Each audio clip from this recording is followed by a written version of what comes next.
Vamos a completar el capítulo 12 el día de hoy, ahora sí espero, pero antes vamos a ir al capítulo 20, a Juan 20, y lo que vamos a hacer es recuperar o más bien retomar la idea o refrescarnos acerca del propósito de este evangelio. Juan lo escribió con un propósito específico en mente y queremos recordarlo en esta mañana. Juan 20, verso 30, dice así: hizo además Jesús muchas otras señales en presencia de sus discípulos, las cuales no están escritas en este libro, pero estas se han escrito para que crean que Jesús es el Cristo, el Hijo de Dios, y para que creyendo tengan vida en su nombre. Padre, te damos muchas gracias por tu palabra en este día. Queremos pedirte que tú nos ayudes, Señor. Es una bendición poder abrir tu palabra sabiendo que es viva, que es eficaz, que ella, Señor, actúa en nuestra vida. Tu Espíritu Santo nos transforma, nos moldea. Y queremos pedirte que nos des un corazón sencillo, una actitud humilde delante de ti, Señor, ante tu grandeza, ante la grandeza, Señor, de tu poder, de tu majestad. Padre, que aquellas cosas, si no las podemos entender del todo, tu palabra, eso que tú nos muestras, Señor, a través de ella, que tengamos un corazón dispuesto a creerte y a obedecerte, Señor. No necesitamos todas las explicaciones para creer que tú eres Dios y para reconocer que eres digno de nuestra obediencia, que solo tú, Señor, mereces nuestra alabanza y que solo tú mereces la gloria por los siglos de los siglos. Amén. Y tengo que decir todo esto porque la semana pasada fallamos miserablemente en terminar este capítulo. Tenía en mente terminarlo, pero no me alcanzó el tiempo. Y el tema es el mismo. Vamos a seguir con esa pregunta de ¿quién ha creído? ¿Quién ha creído? Pero póngale allí parte 2, ¿ok? Esa va a ser la diferencia el día de hoy. Y la semana pasada estuvimos leyendo a partir del versículo 20 y leímos hasta el 50, no alcanzamos a examinar estos pasajes, pero sí vimos básicamente que la historia comenzaba después de que Jesús es recibido en Jerusalén como el rey, como llegan unos griegos, helenes, decíamos gentiles, a buscar a Jesús. Y cómo a partir de que estos hombres se acercan a Felipe y se acercan a Andrés y le piden que los lleve con Jesús porque quieren hablar con él, Jesús, en lugar de dar una respuesta directa a estos hombres o a sus discípulos que le estaban pidiendo que lo recibiera, comienza un discurso que Juan deja registrado en este pasaje y que habla del inicio de la hora, aquella hora que Jesús a través de Juan a muchas ocasiones manifestado que no llegaba, y cómo se está refiriendo al momento de su muerte. Y Jesús ve en ese momento la oportunidad en que va a ser glorificado. Es el momento de ser glorificado. Jesús allí también, a partir del versículo 27, comienza diciendo que su alma está angustiada, sabe que viene la hora, sabe que en ese momento, cuando Él sea levantado, no solamente en la cruz, sino cuando después ascienda al cielo a la presencia del Padre, va a ser su momento de glorificación. Y sabe que es en la cruz donde el juicio a este mundo llega, donde Satanás es vencido, es derrotado, y donde el Hijo del Hombre por fin va a estar junto a su Padre con la gloria que tenía antes de venir a este mundo. Y Jesús también comienza en base a esta realidad, a este hecho de que por fin va a ser crucificado, por fin se va a cumplir la palabra, el propósito por el cual Él está en esta tierra. Comienza y da una última advertencia al pueblo de Israel. Y decíamos que había muchos aspectos simbólicos importantes. El hecho de que llegaran griegos a querer ver a Jesús o gentiles nos habla de cómo Juan ocupó 11 capítulos para hablar de Jesús haciendo las señales, Jesús mostrando su poder, y cómo a partir del capítulo 12, entonces Jesús está despidiendo del pueblo de Israel, por así decirlo, en su generalidad, y se va a enfocar solamente en sus discípulos. Y lo que hace Jesús es que comienza a advertirles. Es la última oportunidad que tiene el pueblo de Israel de escuchar de la boca de Jesús esta advertencia, porque Jesús se va a apartar de ellos. Ahora, yo no sé si alguna vez te ha llegado un último aviso para pagar el agua, para pagarle a Coppel, para pagar la luz. Yo no sé, a mí hace poco me cambiaron una tarjeta y yo tenía mi fecha de pago el día 15. Y yo estaba muy confiado, de hecho fue el 15 pasado, y me llaman el día 15 y me dicen: señor, le llamamos de fulano banco, queremos saber por qué no ha pagado su tarjeta. Y yo me enojé, porque todavía no se vence. Le dije, todavía tengo hasta mañana que... Me dice, señor, el pago de su tarjeta es el día 14. No, es el día 15. Y yo, no, señor, con el cambio de plástico la fecha cambió y ahora es el 14. Y yo así como, bueno, y queremos saber si va a pagar. Sí, sí voy a pagar, ¿no? No sé cuánto les gusta que le llame el banco y le diga, no has pagado, ¿cuándo pagas?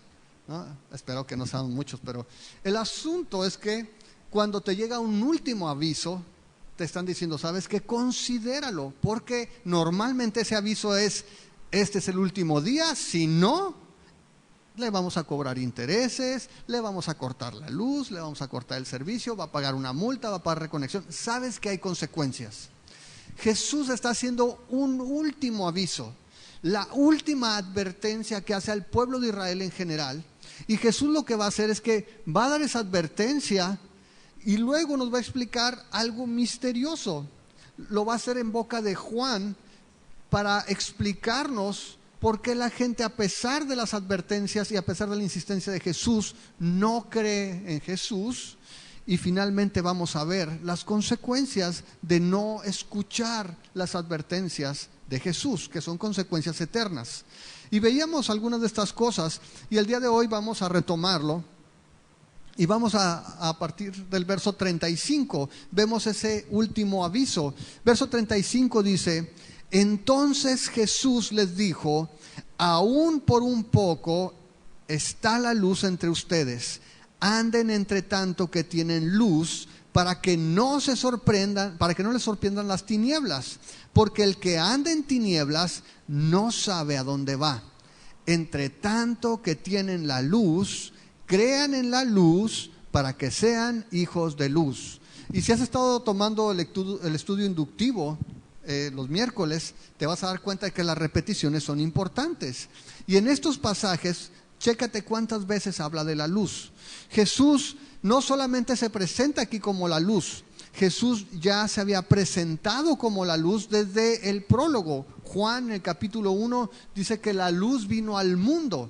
Jesús se está mostrando como la luz de este mundo. Y lo que está diciendo, Jesús sabía que se iba a ir. Jesús sabía que faltaban unos cuantos días para que Él muriera en la cruz. Y lo que está diciendo es, aprovechen.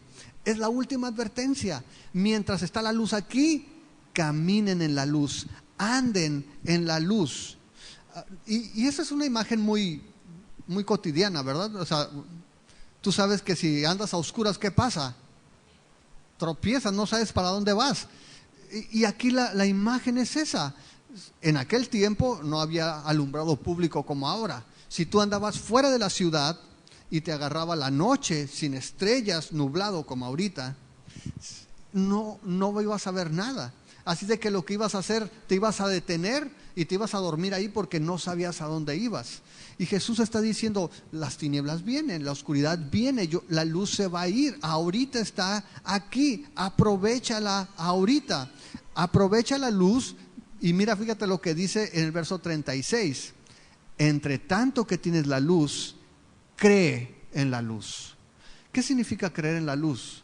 significa básicamente creer en Jesús. Crean lo que estoy diciéndoles. Escuchen lo que les estoy diciendo y crean lo que estoy diciendo.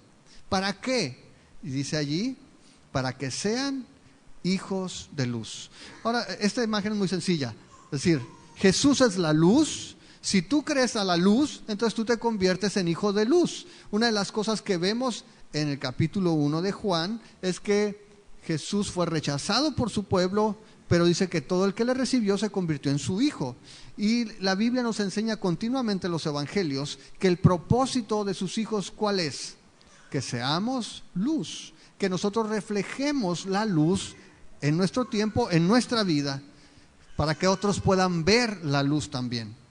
Jesús entonces está advirtiéndoles, por favor, aprovechen porque yo me voy a ir.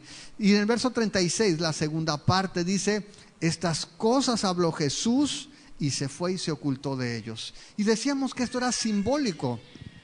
Jesús se aparta y se oculta, y de alguna manera lo que estaba mostrando es lo que iba a suceder con la nación de Israel. Jesús había estado entre ellos, Jesús había sido rechazado, y Jesús entonces iba a ir a los gentiles. Jesús iba a ir, ¿se acuerdan en el capítulo 10 cuando Juan habla acerca del buen pastor? Si vas tantito allí a Juan capítulo 10, está la parábola del redil, y allí Jesús se pone como el buen pastor, habla de las ovejas, etcétera. Pero allí hay una parte donde dice que tiene otras ovejas que no son de ese redil, y está hablando específicamente de el pueblo gentil. Es decir, en el verso 16 dice, también tengo otras ovejas que no son de este redil, aquellas también debo traer, y oirán mi voz, y habrá un rebaño y un pastor. Por eso me ama el Padre, porque yo pongo mi vida y la vuelvo a tomar. Y básicamente lo que Jesús estaba diciendo es que Él había venido por las ovejas de Israel, pero Israel no eran las únicas ovejas que tenía. De hecho, Él iba a ir después por otras ovejas que no pertenecían a ese redil, al pueblo de Israel. Así de que aquí está Jesús diciéndoles, aprovechen mientras está la luz, porque la luz se va a ir. Y dice que después va y se oculta. ¿Y qué sucede? A partir de entonces, si regresas al capítulo 12, hay una explicación de Juan de por qué la gente no creyó. Y piénselo de esta manera. Jesús sabemos que fue subvaluado, fue menospreciado como el Mesías. Vemos que ahí en el capítulo 12 le hacen esa pregunta, ¿qué clase de Mesías eres tú? Cuando Jesús dijo que tenía que morir, cuando Jesús explicó que Él tenía que dar su vida, los judíos dijeron, el Antiguo Testamento no dice que va a morir el Mesías. Lo que nosotros entendemos es que va a vivir para siempre, va a tener un reino estable. ¿A quién le sirve un rey muerto? Y ellos entonces, al ver la palabra de Jesús, el hecho de que tenía que morir, sus expectativas se vieron no satisfechas y dijeron, este es un impostor, este tenemos que darle chicharrón porque se anda haciendo pasar por el Mesías, pero no cumple con nuestra expectativa. De tal manera que fue menospreciado.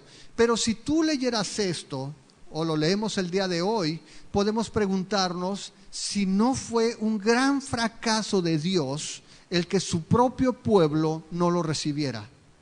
¿No lo veríamos así? No mucha gente fuera de la iglesia pensaría, ¿cómo puedes creer si ni siquiera los judíos lo recibieron? ¿Cómo podemos decir que Jesús cumplió las profecías y el pueblo de Israel, de donde salieron los profetas, de donde salió el Mesías, no le creyó? ¿No pudiéramos pensar que fue un gran fracaso de parte de Dios? Quizá pudiéramos pensarlo, quizá simplemente como creyentes no podamos entenderlo. Pero por ello es que aquí Juan hace referencia a este pasaje del Antiguo Testamento para dejar en claro que la falla de Israel en recibir al Mesías no hace fracasar el plan de Dios. Por el contrario, lo confirma, apoya el plan de Dios. Jesús vino a los suyos no le recibieron, pero los que le recibieron se les dio el derecho de ser llamados hijos de Dios. Y ¿sabes qué? Eso es lo que Dios tenía en mente.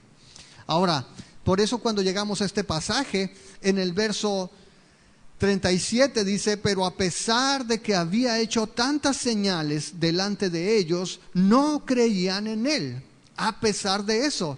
Y quiero que pienses esto. Hablamos que del capítulo 1 al capítulo 11 es el libro de las señales, así le conocen los eruditos, el libro de las señales, porque Jesús en cada uno de estos pasajes hace una señal y luego da un discurso para mostrar que esa señal confirma que Él es quien dice ser.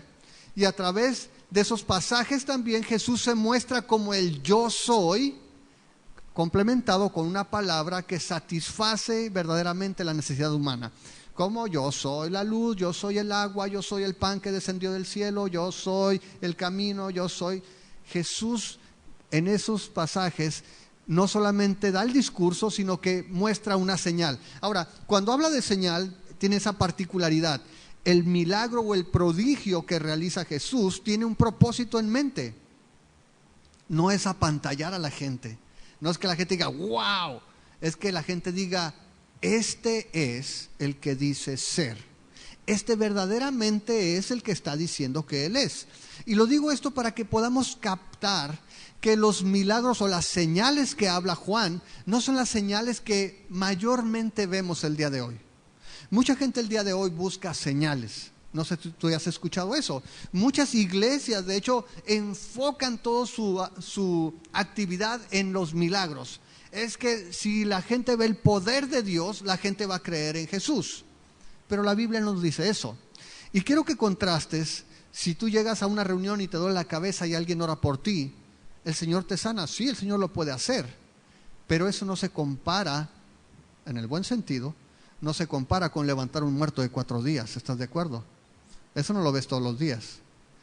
Oye, pero fíjate, tuvimos el evento de jóvenes ayer, trajimos 50 panes y 5 kilos de carne, pero llegó mucha gente y todo alcanzó. Gloria a Dios, el Señor nos ayuda ciertamente, pero tráete 5 panes y 2 peces y a ver si puedes darle de comer a 60.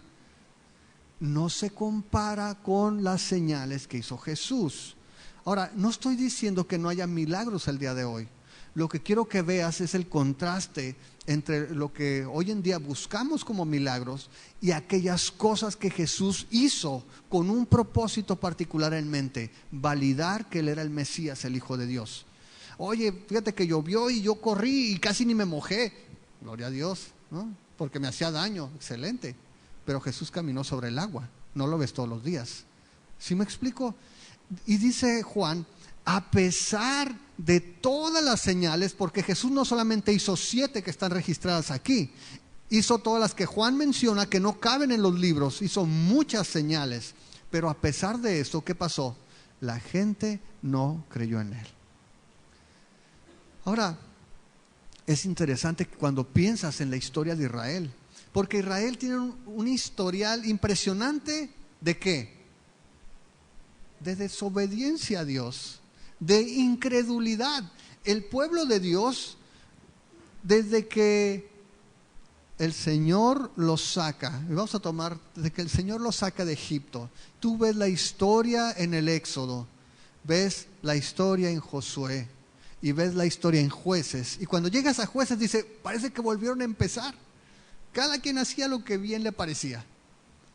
Y luego parece que en los libros históricos ves ahí en Reyes, Samuel dice, bueno, ya están agarrando la onda. David llega y dices, el reino es estable. Salomón, gloria y esplendor. Pero luego ves la vida de Salomón después y dices, ¿qué le pasó a Salomón? Ves a los hijos de Salomón y dices, no hombre, otra vez. El reino se divide, la tierra es conquistada por sus enemigos, son llevados cautivos. Y en el ínter ves a los profetas una y otra y otra y otra vez diciéndole, Israel, arrepiéntete, te estás apartando. y ves que el pueblo de Israel, como le dijo a Isaías, es un pueblo rebelde, es un pueblo difícil, te voy a mandar a un pueblo que no es facilito. Y eso es lo que está retomando, la experiencia no solamente de Isaías, sino de los profetas en general. Juan la está poniendo como un ejemplo para decir, hey, Jesús no fracasó, Dios no ha fracasado. Es más, la necedad, la incredulidad del pueblo de Israel está cumpliendo el plan de Dios. Por eso allí, cuando vemos el verso 38, dice el 37, pero a pesar de que habían hecho tantas señales delante de ellos, no creían en él, para que se cumpliera la palabra del profeta Isaías, que dijo, Señor, ¿quién ha creído a nuestro anuncio? ¿Y a quién se ha revelado el brazo del Señor? ¿Te fijas? No dice, ¿sabes qué? Lo hicieron porque son muy necios. Y entonces, pues sí, se le complicó a Dios, pero él buscó otro plan. No, dijo, esto sucedió para que se cumpliera la palabra que dijo Isaías. Y sabes, cuando hablamos acerca de la soberanía de Dios, cuando hablamos acerca de esta doctrina de que Dios es soberano, nuestra mente queda rebasada por estas cosas.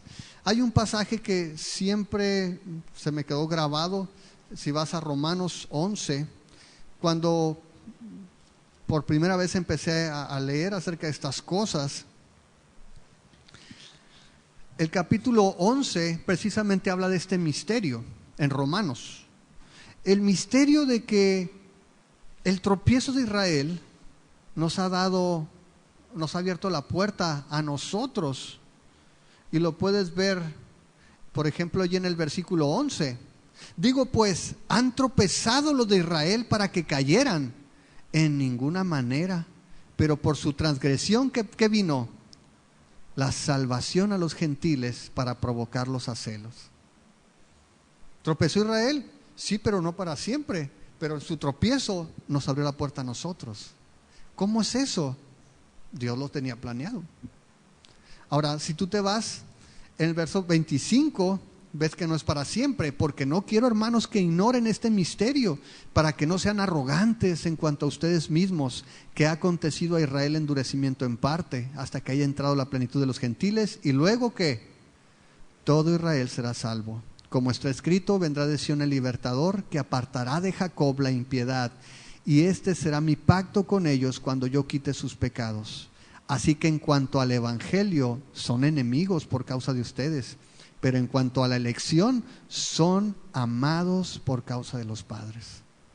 ¿Por qué? Por la promesa que el Señor les había hecho a Abraham, a Isaac, a Jacob.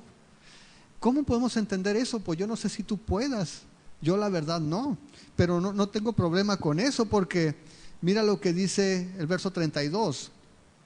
Porque Dios sujetó a todos en desobediencia para tener misericordia de todos.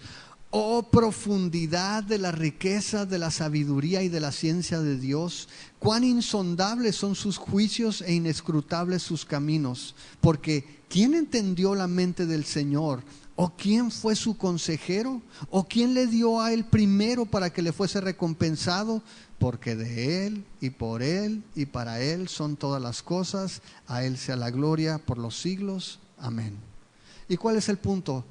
Dice, ¿sabes qué? Israel tropezó con Jesús, pero no para siempre. Israel, en su incredulidad, cerró la puerta para el evangelio a su pueblo, a la nación, y la abrió a los gentiles que no estaban buscando a Dios. Ahora, dos cosas importantes. Primero, Israel no ha sido desechado. Algunas personas piensan que nosotros somos el nuevo Israel. No, Israel tiene su tiempo. Ahora, de hecho, la iglesia incluye judíos y gentiles. Pablo nos habla en Efesios, por ejemplo, que ahora ya él derribó esa barrera, ese muro que dividía a los gentiles de los judíos. En el templo, los gentiles podían entrar solamente al atrio exterior, no podían entrar al templo a adorar. En Jesús ese muro fue destruido, porque ahora en la iglesia hay cabida para judíos y gentiles. Nosotros no somos Israel, nosotros somos la iglesia. Israel tiene su tiempo dentro de la iglesia. Otra cosa importante, vemos aquí que esto es temporal. Está hablando en términos generales. No significa que el día de hoy ningún judío puede recibir a Cristo. Significa que como nación perdieron la oportunidad de forma corporativa. El día de hoy muchos judíos han recibido el Evangelio, pero la gran mayoría somos gentiles. Pero llegará su tiempo también para Israel. Entonces vemos aquí que lo que está diciendo Juan, es lo mismo que Pablo nos explica en Romanos, que el plan de Dios incluía que el pueblo de Israel iba a rechazar al Mesías. La pregunta es si Dios los forzó a rechazar al Mesías, es decir, si Dios deliberadamente influyó en ellos de manera activa para que ellos rechazaran al Mesías. Y eso es lo que la Biblia nos dice que no. La Biblia nos dice que nosotros podemos decidir, y en su caso los judíos decidieron rechazar al Mesías. Ahora, Juan está diciendo que Isaías es el que profetizó esto, y si vamos, como la semana pasada lo vimos, en Isaías 53, cuando habla acerca del siervo sufriente, está hablando del Mesías, está hablando de Jesús, y comienza este pasaje con las mismas palabras de Juan. En 53:1 dice: ¿quién ha creído nuestro anuncio? ¿Y sobre quién se ha manifestado el brazo de Jehová? Y esta frase, ¿quién ha creído nuestro anuncio?, es quién ha creído la palabra. Y segundo, sobre quién se ha manifestado su poder, es las señales. Y es lo que está diciendo Juan. A pesar de todo lo que hizo, no creyeron en él. Y Juan pregunta, como lo hizo Isaías, ¿quién ha creído? Sin embargo, nos damos cuenta de que Juan complementa este criterio, es decir, no deja todo en manos de Dios. Si tú te fijas, el 35 y el 36, en Juan 12, Jesús les hace una invitación. Jesús activamente está esperando que respondan de una manera positiva y les dice: crean, yo estoy aquí mientras está la luz, caminen en la luz para que sean hijos de la luz, crean. Pero ellos no creyeron, a pesar de que había hecho tantas señales. Ahora, Juan nos dice en el verso 39 que en realidad la razón por la cual no podían creer es lo que dijo Isaías. Y dice el verso 40 en Juan 12: cegó los ojos de ellos y endureció su corazón, para que no vean con sus ojos y entiendan con el corazón. Ahora, sabemos que esas palabras son de Isaías 6. Si tú vas a Isaías 6, después de que Isaías tiene esa visión de la gloria de Dios, es todo lo opuesto. De hecho, cuando Isaías ve la gloria de Dios, lo primero que dice es: voy a morir porque soy un pecador. Y el Señor dice: no, tu pecado es quitado de tu boca, ¿no? El Señor lo purifica. Pero después el Señor le dice en el capítulo 6, en el verso 8, dice que Isaías escucha la voz del Señor con una pregunta: ¿a quién enviaré? ¿Y quién irá por nosotros? Entonces dijo Isaías: heme aquí, envíame a mí.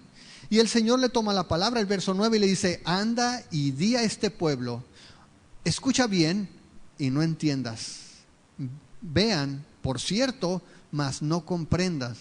Engrosa el corazón de este pueblo, agrava su oído, ciega sus ojos, para que no vea con sus ojos, ni oiga con sus oídos, ni su corazón entienda, ni se convierta y haya para él sanidad. Y mira, Isaías le pregunta en el verso 11: y yo dije: ¿hasta cuándo, Señor? Y respondió él: hasta que las ciudades estén asoladas y sin morador, y no haya hombre en las casas, y la tierra esté hecha un desierto.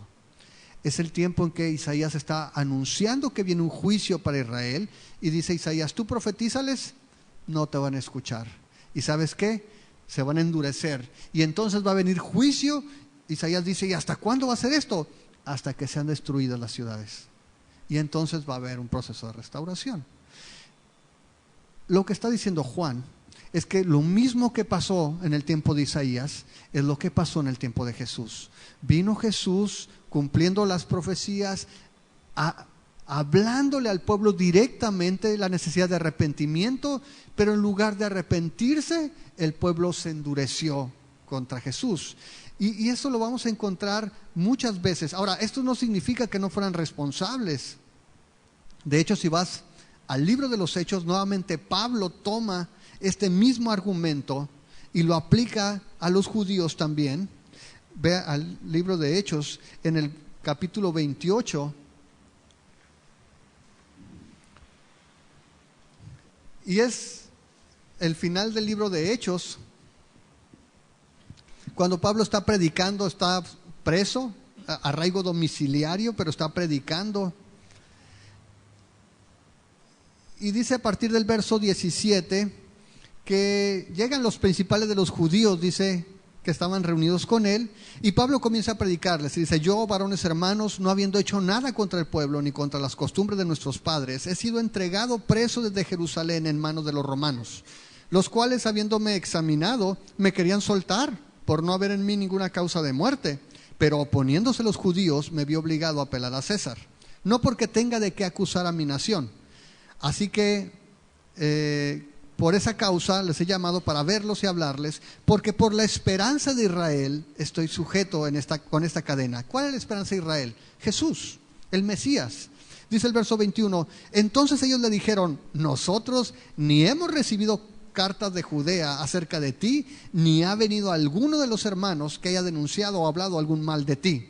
Pero querríamos oír de ti lo que piensas, porque de esta secta nos es notorio que en todas partes se habla contra ella.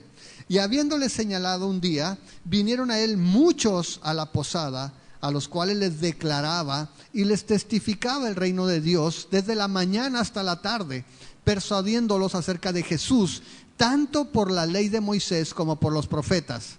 Y algunos asentían a lo que se decía, pero otros no creían.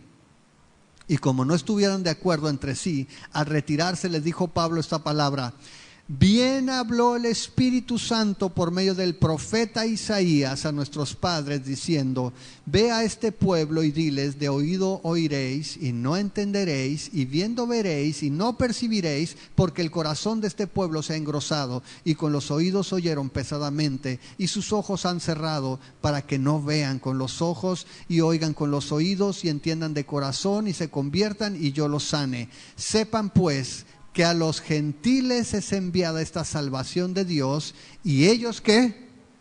Oirán. Y ellos oirán. Pablo les dice: ¿saben qué? Es lo mismo que dijo Isaías. Y date cuenta de algo. Pablo estaba yendo a predicar a los gentiles, a los judíos. Estaba hablándole a los judíos en Roma. Y ahí les dice: ¿saben qué? De plano tenía razón el profeta. Me voy a ir a predicar a los gentiles y ellos sí van a escuchar. Vemos entonces que no solamente Juan, no solamente Pablo, sino que si tú vas a los evangelios, te vas a dar cuenta que todos los evangelistas citaron esta misma cita de Isaías. Apúntalo en tu Biblia: Mateo 13:3, Marcos 4:12 y Lucas 8:10. Cuando Jesús hablaba en parábolas, decía: ¿por qué hablas en parábolas, maestro? Y Jesús decía: para que viendo no vean, y oyendo entiendan, y su corazón no se convierta, y sean sanados. Era lo mismo que estaba sucediendo. Y lo que quiero que veas aquí es que Dios no le tomó por sorpresa la incredulidad de los judíos. Su plan no fracasó. Al contrario, la incredulidad de ellos confirmó lo que Dios había tenido planeado desde la eternidad, que los gentiles también iban a ser parte del reino. ¿Sí queda claro? Ahora, quiero regresar al punto. ¿Eso hace a los judíos inocentes? En ninguna manera. Dice aquí que ellos no creyeron. Y no solamente eso. Si regresas a Juan 12, te vas a dar cuenta que en el versículo 42 dice que con todo y eso, aún de los gobernantes, muchos creyeron en él, pero a causa de los fariseos no lo confesaban para no ser expulsados de la sinagoga. ¿Por qué? porque amaban más la gloria de los hombres que la gloria de Dios. Es decir, había gente que decía, ¿sabes qué? Tiene razón, Jesús tiene razón, pero si lo acepto, si yo lo confieso, me van a sacar de la sinagoga y no quiero ser rechazado por el pueblo. No quiero perder el estatus que tengo, porque dice que era de los gobernantes. No quiero que la gente me menosprecie, no quiero que la gente me saque de la élite de la sociedad. Y eso, si tú te acuerdas, como ejemplo, José de Arimatea, que iba en la noche a preguntarle. Al final lo vemos que sale a flote, pero vimos que al inicio del Evangelio de Juan lo presentan como alguien que estaba buscando a Jesús en lo oscuro, en la noche. Eso sucede el día de hoy, hermanos. Mucha gente tiene temor de que su familia lo rechace. Mucha gente tiene temor de que la gente diga, ¿cómo? Estás en esta secta y oímos que todos hablan mal. Es lo que le dijeron a Pablo. Donde quiera que oímos de esta secta, la gente habla mal de ustedes, ¿no? A ver, platícanos un poquito. Y muchas personas el día de hoy tienen pena, no quieren perder el glamour, no quieren perder el estatus, el prestigio. Y muchos pueden ser como estos hombres que de ninguna manera están siendo elogiados aquí. Por el contrario, dice, prefieren la gloria de los hombres que la gloria de Dios. Prefieren ser alabados por los hombres que ser alabados por Dios. Y es lo que les pasaba a los fariseos, que oraban en las esquinas, que se ponían la escritura aquí, ¿no?, en la frente para que la gente los viera, que tocaban trompeta antes de dar limosna. Y Jesús dice, ya tienen su recompensa, ya fueron vistos. Eso es lo que buscan. ¿Qué es lo que estás buscando? ¿La gloria de Dios o la gloria de los hombres? Estos hombres no podían recibir a Jesús, no porque no creyeran, no porque no fuera convincente, no porque no hubieran visto la gloria de Dios, sino porque preferían la gloria de los hombres. Con esto nos está mostrando Juan que ellos eran culpables, porque ellos podían reconocer en Jesús al Mesías, porque ellos podían ver las señales, pero preferían la gloria de los hombres. ¿Y qué hay de los que lo rechazaban? Ellos preferían la oscuridad, preferían las tinieblas a la luz. Por eso el 35 y 36 la invitación de Jesús es, vengan a la luz, caminen en la luz, sean hijos de luz. Pero si tú te acuerdas, Juan dice que los hombres amaron más las tinieblas. ¿Sí? Ese es el problema.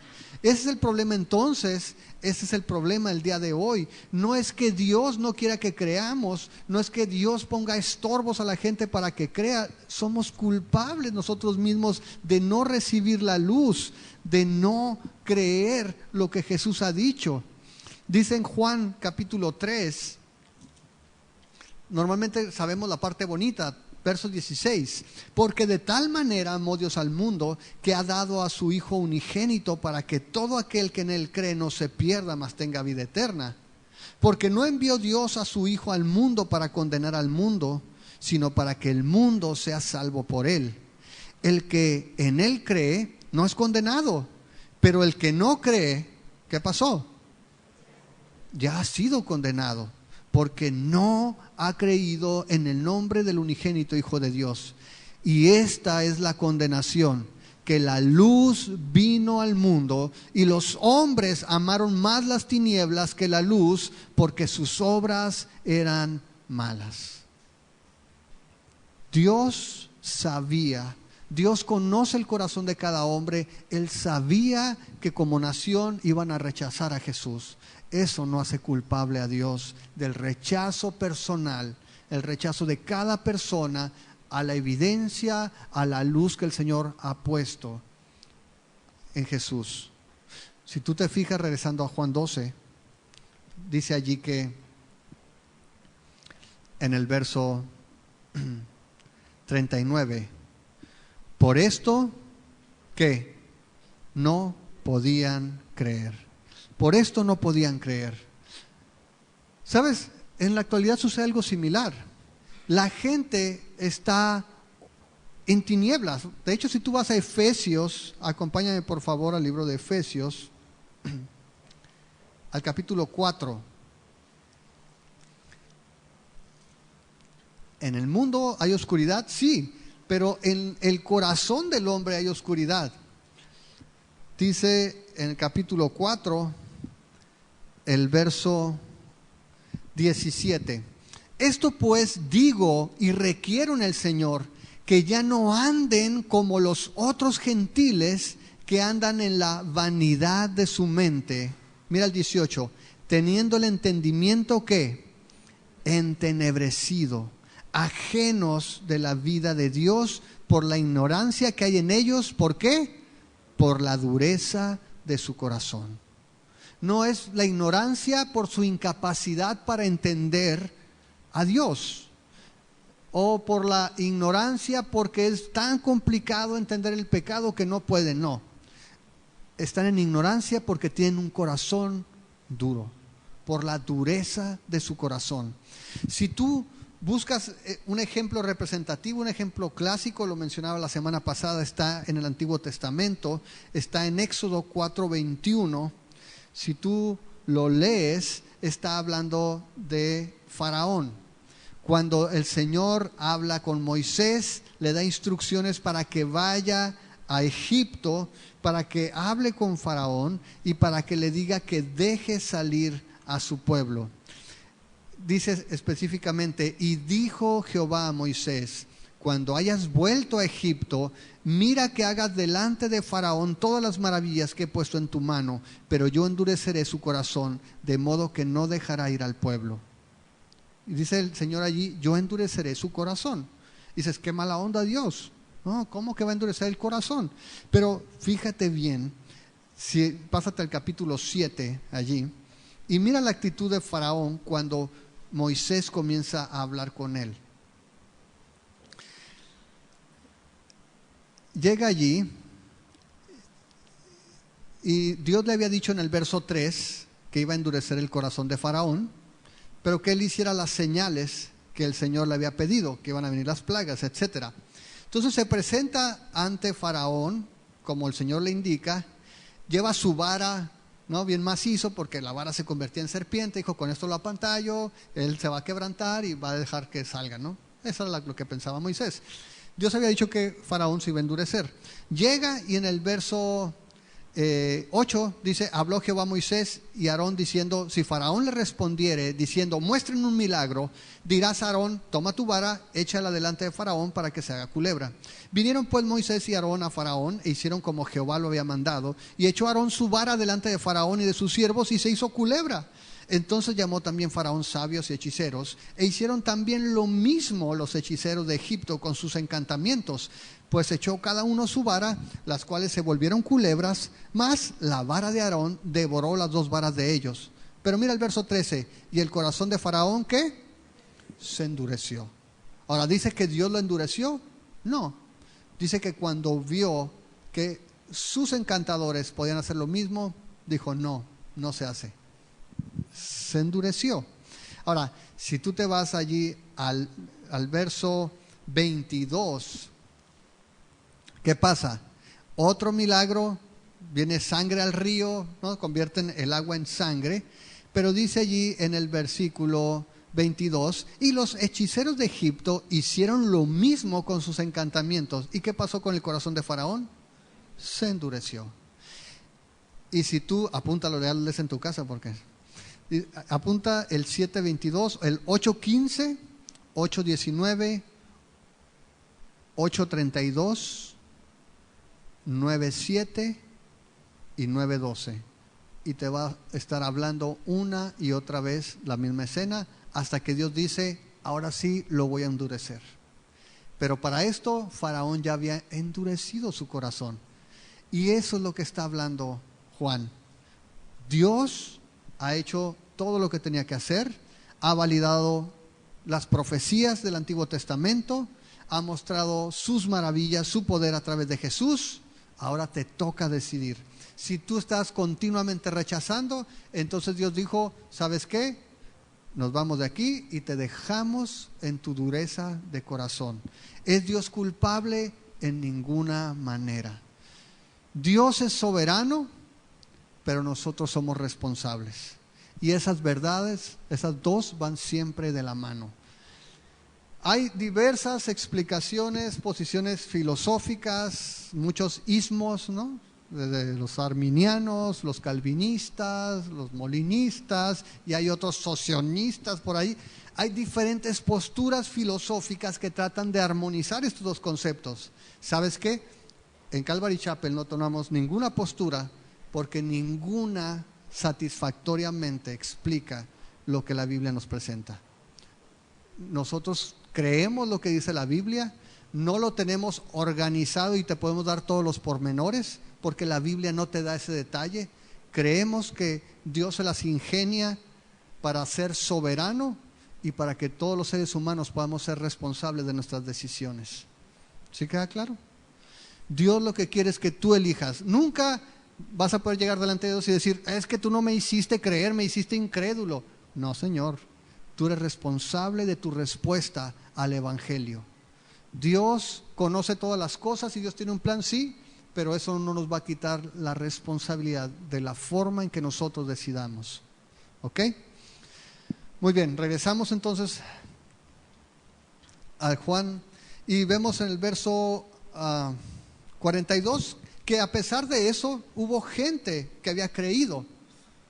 Otra vez, no significa que nadie creyó. Hubo gente que veía las señales, que entendía. Sabemos otra vez por José de Arimatea como ejemplo que él creyó, pero vemos que estos hombres tenían preocupaciones adicionales, impedimentos.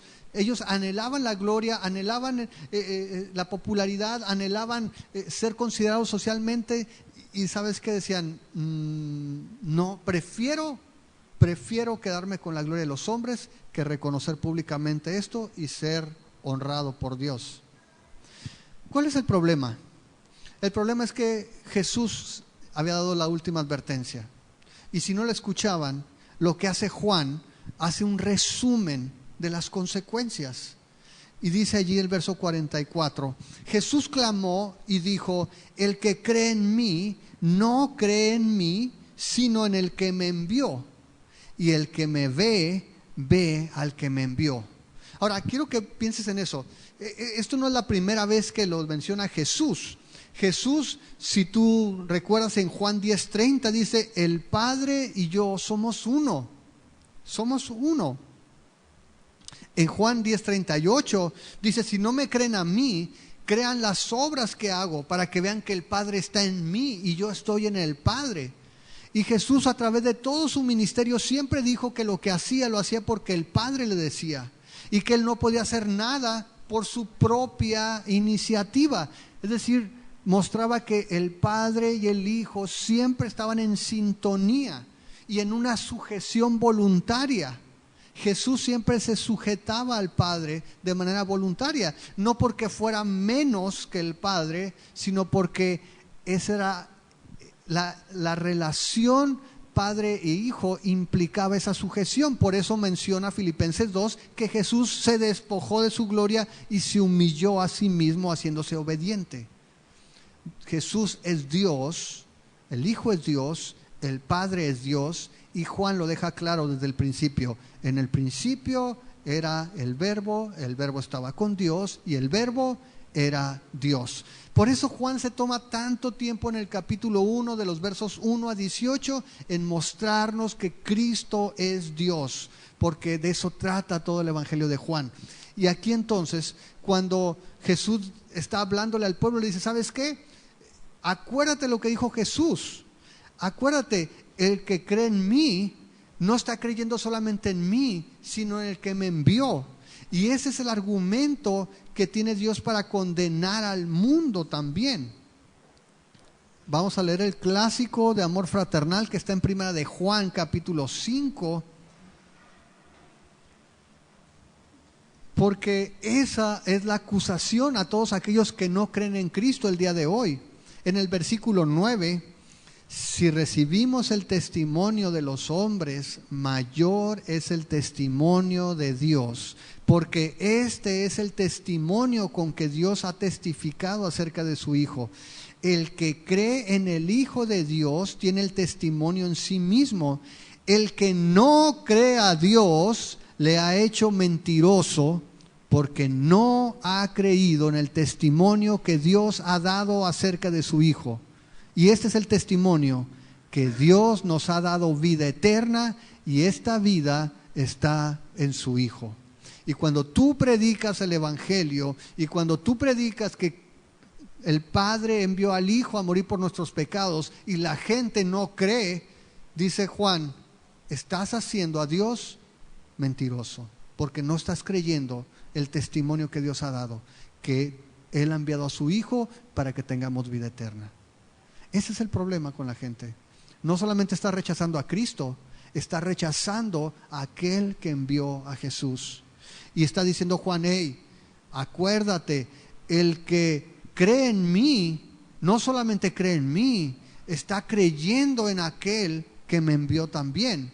Es más, dice el verso 45, el que me ve a mí, ve al que me envió. Y eso es muy interesante porque Juan, en el versículo 41, está reafirmando esta verdad. ¿Ya viste el verso 41? Isaías dijo esto cuando vio su gloria y habló de él. ¿De quién está hablando? De Jesús. La visión de Isaías fue la visión de la gloria de Cristo. Y lo que está diciendo es que Isaías habló de estas cosas. Acuérdate que Isaías que escribió el capítulo 6 es el mismo Isaías que escribió el capítulo 53, que habla del siervo sufriente. Y dice, Isaías lo vio y por eso dijo esto. Y cuando tú lees acerca de Jesús, estás conociendo al que lo envió, estás conociendo al Padre. La Biblia dice que nadie ha visto a Dios jamás. Dios es espíritu. Y solamente dice que Cristo nos ha revelado al Padre. Y en Colosenses dice que en Él habita corporalmente la plenitud de la deidad.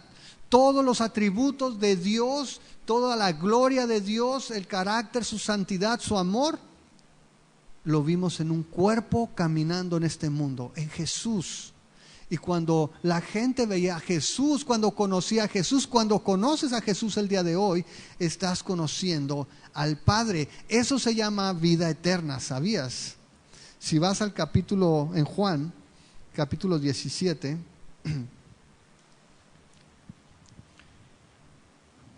mira lo que dice el verso 1.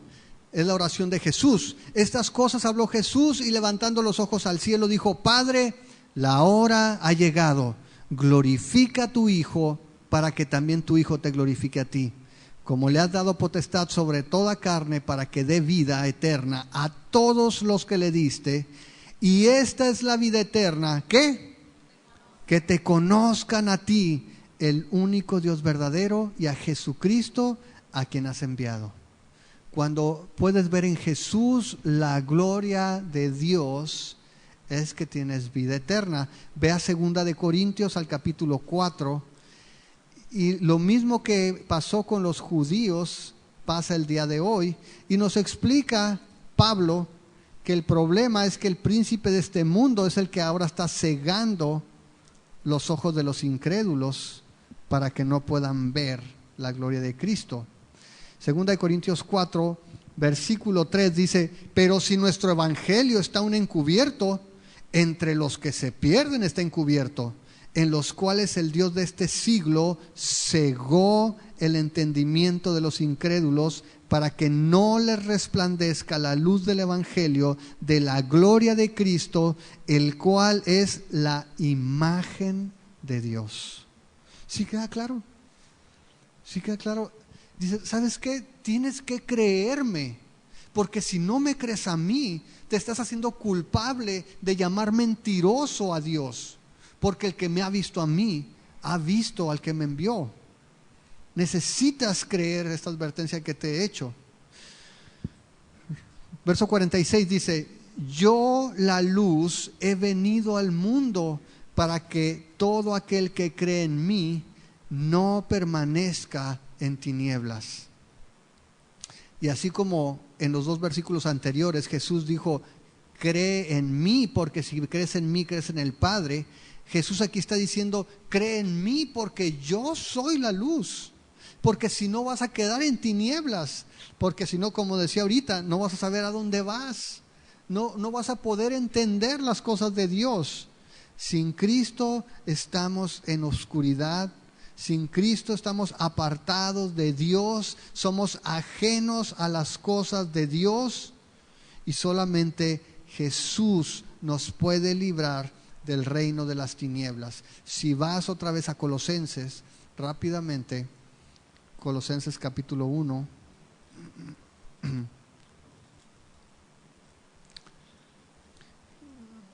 Dice en el versículo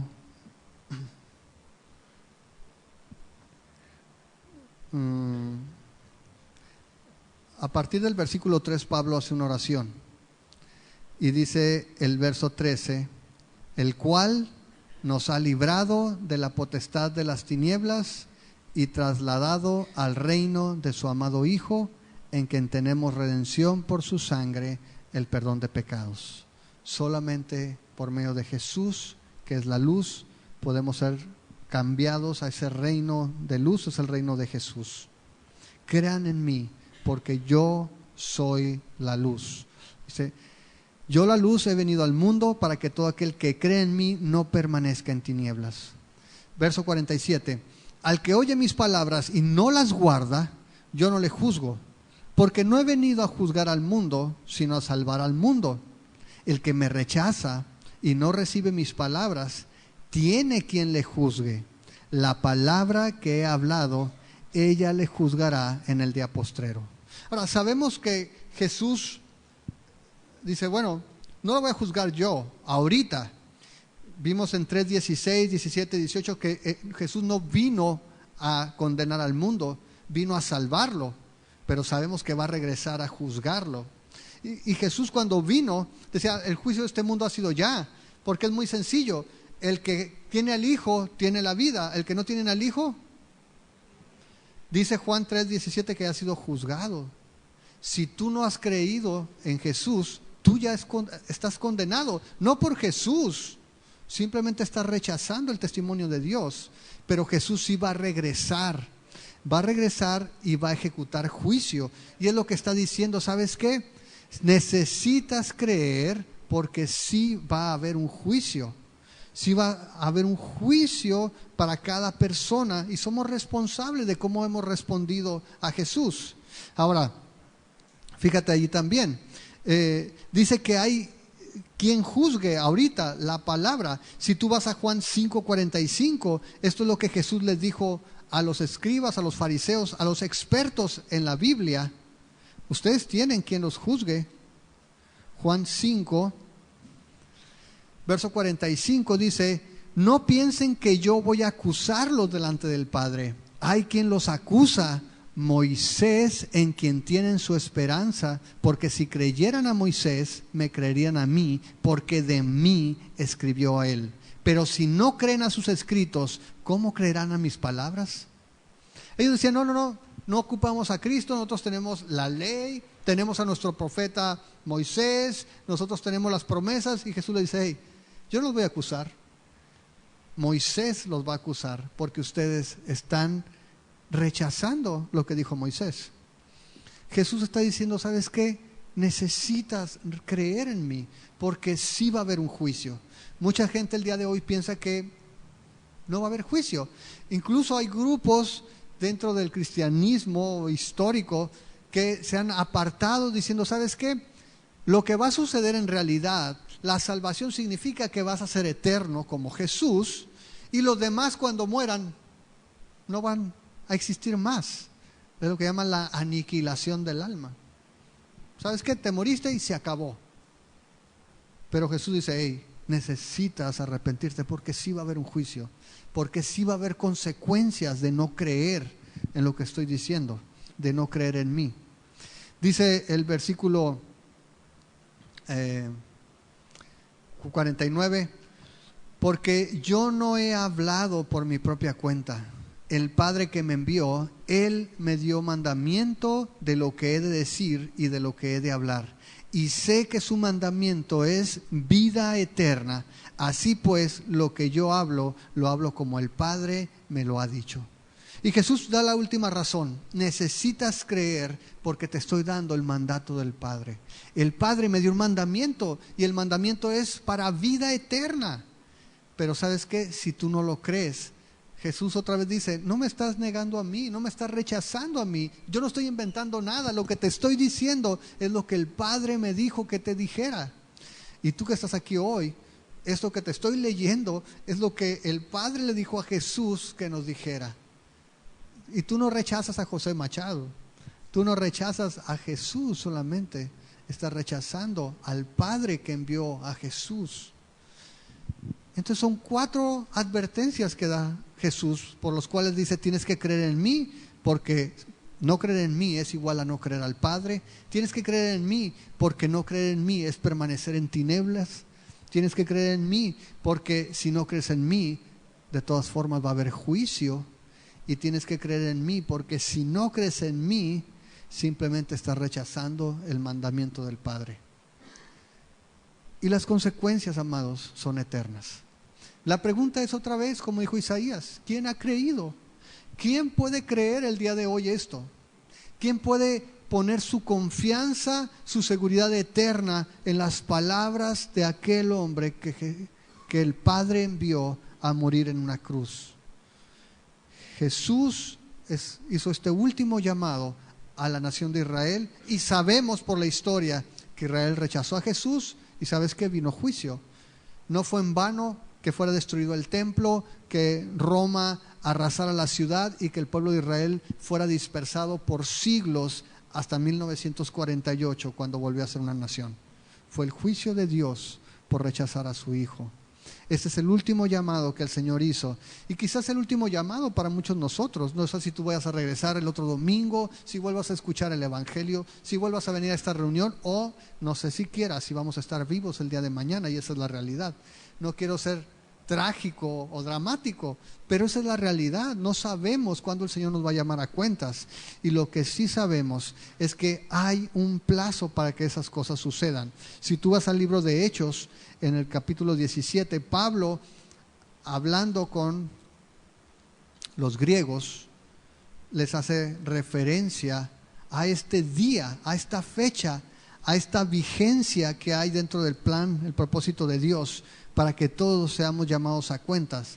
Capítulo 17, versículo 30 dice: pero Dios, habiendo pasado por alto los tiempos de esta ignorancia, ahora manda a todos los hombres en todo lugar que se arrepientan, por cuanto ha establecido un día en el cual juzgará al mundo con justicia por aquel varón a quien designó, dando fe a todos con haberle levantado de los muertos. Oye, yo no estaba allá, yo no vi a Jesús caminar por el agua, yo no vi que multiplicara el pan, no puedo creer. Jesús fue levantado de los muertos, y ese es el testimonio más grande que tenemos.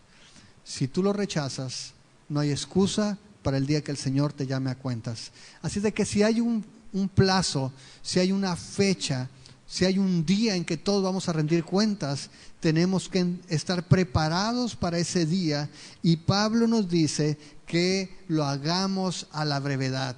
De hecho, en 2 de Corintios, en el capítulo 6, Pablo nos exhorta, nos anima. En el versículo 1 dice: así pues, nosotros como colaboradores suyos les exhortamos también a que no reciban en vano la gracia de Dios, porque dice: en tiempo aceptable te he oído y en día de salvación te he socorrido. He aquí ahora el tiempo aceptable, he aquí ahora el día de salvación. ¿Cuándo es el día de salvación? Hoy. ¿Cuándo es el día aceptable? Hoy. ¿Qué te impide recibir a Jesús hoy? No lo sé, pero hoy es el día. No dejes pasar tiempo. Si el Señor habla a tu corazón, si el Señor te ha convencido de que Él es quien dijo ser, no dejes pasar un día más. Oramos. Padre, Señor, venimos delante de ti, y lo primero que queremos hacer es reconocer, Señor, que quizá no podamos entender con claridad todas las cosas, Señor, no tengo problema con eso. Tengo problema con lo que sí entiendo, porque ahí es donde tú me vas a demandar obediencia.